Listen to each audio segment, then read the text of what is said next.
Press the bell icon on the YouTube app and never miss another update.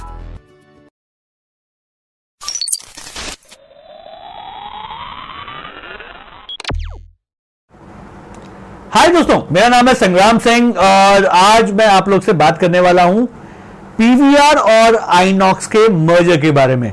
इस Sunday यानी कि 27 मार्च को एक खबर आई मार्केट में कि पीवीआर का आइनॉक्स के साथ मर्जर हो रहा है। बहुत बड़ी खबर है अपने आप में। जो लोग सिनेमा देखने जाते हैं उन लोग के लिए बहुत बड़ी खबर है। जो लोग इन्वेस्टर्स हैं पीवीआर में या आइनॉक्स के अंदर या ऐसी किसी कंपनी में, उनके लिए भी बहुत बड़ी खबर है। नाउ इस खबर से हम क्या समझ सकते हैं, इन्वेस्टर्स पे क्या इंपैक्ट पड़ेगा, इस वीडियो में मैं इसी के बारे में बात करने वाला हूं। पीवीआर आप जानते हैं बहुत बड़ा प्लेयर है इस इंडस्ट्री का, और आइनॉक्स भी मतलब आप समझिए उसको कंधे से कंधे की टक्कर देता है। पीवीआर के पास करीब 871 स्क्रीन्स हैं, जबकि अगर मैं गलत नहीं हूं तो आइनॉक्स के पास कुछ 675 स्क्रीन्स हैं। तो जब इन दोनों का मर्जर हो जाएगा तो आप समझ सकते हैं कि हमारे पास जो एक एंटिटी आएगी जिसका नाम पीवीआर आइनॉक्स है, उसके पास करीब कुछ 1500 के करीब का जो है एक स्क्रीन्स हो जाएंगे, जो अपने आप में एक बहुत बड़ी बात है। नाउ ये जो मर्जर हम देख रहे हैं तो आपको इसमें मैं गारंटी के साथ कह सकता हूं कि मैक्सिमम लोग बहुत खुश होंगे कि मर्जर हो रहा है। ये सुन के आपको बहुत खुशी होगी। लेकिन देखिए, मैं जो दिखता है उसके अपोजिट साइड में ज्यादा सोचता हूं। जैसा आप चीजों को देखते हो मैं उसके अपोजिट साइड में ज्यादा देखता हूं। अब आप बोलोगे मतलब क्या आप बोलना चाहते हो आप, मैं नहीं समझ रहा। आपको याद होगा अभी से कुछ 6-7-8 महीने पहले मैंने कहा था, जब कोविड की वजह से प्राइजेस गिर रहे थे, पीवीआर के प्राइजेस गिर रहे थे, सभी के दाम गिर रहे थे, मैंने एक वीडियो बनाया था और मैंने कहा था कि यही टाइम है आप पीवीआर के स्टॉक को खरीद लें, उसके शेयर्स ले लें। अगर आपने वो वीडियो नहीं देखा है तो मैं आपको आई बटन पे उपलब्ध करवा दूंगा, नहीं तो आप जाके वीडियो के डिस्क्रिप्शन बॉक्स में देख सकते हैं। मैंने बताया था कि यही वो टाइम है जहां पे आप खरीद सकते हैं। मैंने खुद खरीदा था, 1020 के करीब मैंने इसको खरीद लिया था, और वहां से आपने देखा कि पीवीआर जो है 2003 तक का हाई लगा के आया है। अभी प्रेजेंट कुछ मेरे ख्याल से 1850 के करीब है। नाउ जो मैं बताने की कोशिश कर रहा हूं, जैसा दिखता है नॉर्मली वैसा होता नहीं है। अभी आपको ऐसा लग रहा है कि मर्जर हुआ है और ये बहुत अच्छी खबर है। जी हां, बहुत अच्छी खबर है, इन्वेस्टर्स के लिए बहुत अच्छी खबर है, हर आदमी के लिए बहुत अच्छी खबर है। लेकिन इसके साथ साथ आप एक बात को भूल रहे हैं। वो बात ये है कि पहले ये मर्जर की नौबत क्यों आई। ये मर्जर की नौबत इसलिए आई क्योंकि कोविड के बाद सिनेमा जो एक हमारा देखने का तरीका था उसमें थोड़ा सा बदलाव आया है। पहले आप सिनेमा हॉल में बिना किसी प्रॉब्लम के चले जाते थे। आजकल बहुत सारे लोग कोरोना की वजह से सिनेमा हॉल जाना नहीं चाहते। इवन दो सरकार ने अभी आपको अलाउ कर दिया है कि आप जाके सिनेमा देख सकते हैं आराम से, कोई प्रॉब्लम नहीं है, बैन वैन हट गया है, लेकिन फिर भी लोगों के अंदर कहीं ना कहीं एक डर है। तो ये जो डर है उसका इंपैक्ट अभी भी सिनेमा हॉल्स में दिखता है। दूसरी बात, इतना ज्यादा नुकसान हो चुका है कोविड टाइम्स के अंदर जब लॉकडाउन लगे थे कि इन लोग की ना अंदर तक की जो रीढ़ की हड्डी है वो हिल चुकी है। एक इनको प्रॉब्लम है, इसी वजह से इनके अंदर मर्जर हो रहा है। आपको याद होगा वोडाफोन और आइडिया का मर्जर क्यों हुआ था।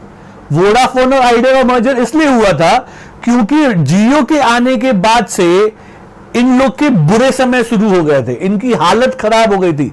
तो अपने आप को बचाने के लिए इन लोग को मर्ज करना पड़ा। सेम वे ये दो कंपनी अपने अस्तित्व को बचाने के लिए मर्ज कर रही हैं।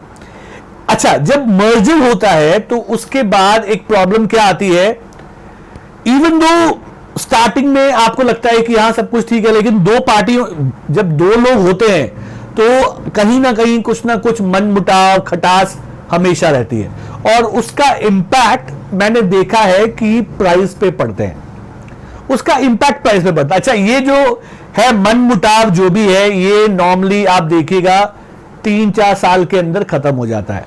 मतलब जो अभी जैसे मान लो मैं हूं और आप हो, हम लोग किसी चीज को लेके, अच्छा मैं और आप छोड़ दो यार, फॉर एग्जाम्पल राजनीति की बात कर लेते हैं, नेता वेताओं की बात कर लेते हैं। दो पार्टी ने मिलके एक सीएम को खड़ा, सीएम का दो पार्टी मिलके आपने चुनाव जीता है, तो भैया जिसके सबसे ज्यादा उम्मीदवार होंगे वो अपना सीएम डाल देगा, लेकिन जिसके कम है वो बोलेगा भाई मुझे डिप्टी सीएम बनाओ, और वो भी अपने टर्म्स एंड कंडीशंस रखेगा। लेकिन अगर आप बहुमत भी जीत जाएं तो फिर मजे ही मजे हैं, और अगर आप ऐसे ही लंबे समय तक चलते रहो तो धीरे धीरे आप, बहुत सारे जो नेता हैं उन लोग पार्टी बदल के एक सिंगल पार्टी में आके उस सिंगल पार्टी का प्रभुत्व हो जाता है। सेम चीज, ये प्रॉब्लम स्टार्टिंग में रहती है कि मतलब मैं तू, ये जो प्रॉब्लम है स्टार्टिंग में रहती है। तो मुझे लगता है ये जो अभी पीवीआर और आइनॉक्स का जो मर्जर होगा, हुआ तो है नहीं, तो बातें चल रही हैं, होगा, उसके बाद इनके बीच में थोड़े से इंटरनल प्रॉब्लम्स चलेंगे जो हम लोग को मालूम नहीं पड़ने वाले, हमको मालूम नहीं पड़ेंगे, लेकिन इनके बीच में इंटरनल प्रॉब्लम चलेंगे, और उसकी वजह से प्राइसेस के अंदर थोड़े से ऊपर नीचे होते रहेंगे। सो आई फील सारे ब्रोकर हाउस जो आपको अभी टारगेट्स दे रहे हैं कि बहुत अच्छा है, प्राइस यहां तक ऊपर जाएगा, 2500 2600 पीवीआर का टारगेट दे रहे हैं, मुझे ऐसा लगता है कि मेरे को अब इस रैट रेस में नहीं रहना चाहिए। सो मेरी पर्सनल राय है कि आप अपना प्रॉफिट बुकिंग इस जगह पे कर ले। अच्छा, अब प्रॉफिट बुकिंग में क्या पूरा माल काट दूं? नहीं, मैं आपसे ये नहीं कह रहा हूं कि पूरा माल काट दीजिए। देखिए फॉर एग्जांपल मैं आपको अपनी बात करता हूं, मैंने 4 लाख रुपए लगाए, वो 7,30,000 हो गए। प्रेजेंट कंडीशन में 4 लाख लगाए थे, 7,30,000 हो गए, तो मैं 6 लाख रुपए निकाल लूंगा। यानी कि जो मैंने अपनी पैसा डाला था वो निकाल लूंगा, उसके ऊपर का 50% का प्रॉफिट निकाल लूंगा, और निकाल के मैं आराम से सुमड़ी में बैठ जाऊंगा। तो अब मेरा माल कितना रह गया मार्केट में? 1-1.5 लाख रुपए का माल रह गया मेरा मार्केट के अंदर। अच्छा, मैंने तो अपना पैसा भी निकाल लिया, 50% और प्रॉफिट भी ले लिया, अब बाकी जो है वो तो फ्री है, तो मैंने वो छोड़ दिया। तो अब जब तक वो जीरो नहीं होगा मेरे को कोई फर्क नहीं पड़ता है, मतलब मेरा कुछ गया नहीं, आप समझ रहे हो। जीरो भी हो जाएगा तो भी मैं ऑलमोस्ट 1.5 मतलब अपना प्रॉफिट ले चुका हूं, 150% मेरा प्रॉफिट हो चुका है, तो मैं ऑलरेडी वो बुक कर चुका हूं, जीरो होने का सवाल पैदा नहीं होता। कुछ समय के बाद ये फिर प्राइसेस ऊपर जाने स्टार्ट हो जाएंगे, और अगर मतलब फिर मार्केट में आपको कुछ अच्छा दिखेगा तो फिर हम वापस इन्वेस्ट कर सकते हैं। But this is my view as of now, अभी के हालत में, कि एक बार हमको अपना थोड़ा सा प्रॉफिट जो है बुक कर लेना चाहिए, ये मेरी राय है। बाकी जैसा आपको सही लगे, और अगर प्राइस वापस ऊपर जाने लगेंगे, यानी कि 2000 के ऊपर पीवीआर के प्राइस जाने लगेंगे, तो मैं फिर से एक बार री इन्वेस्ट करने की सोचूंगा।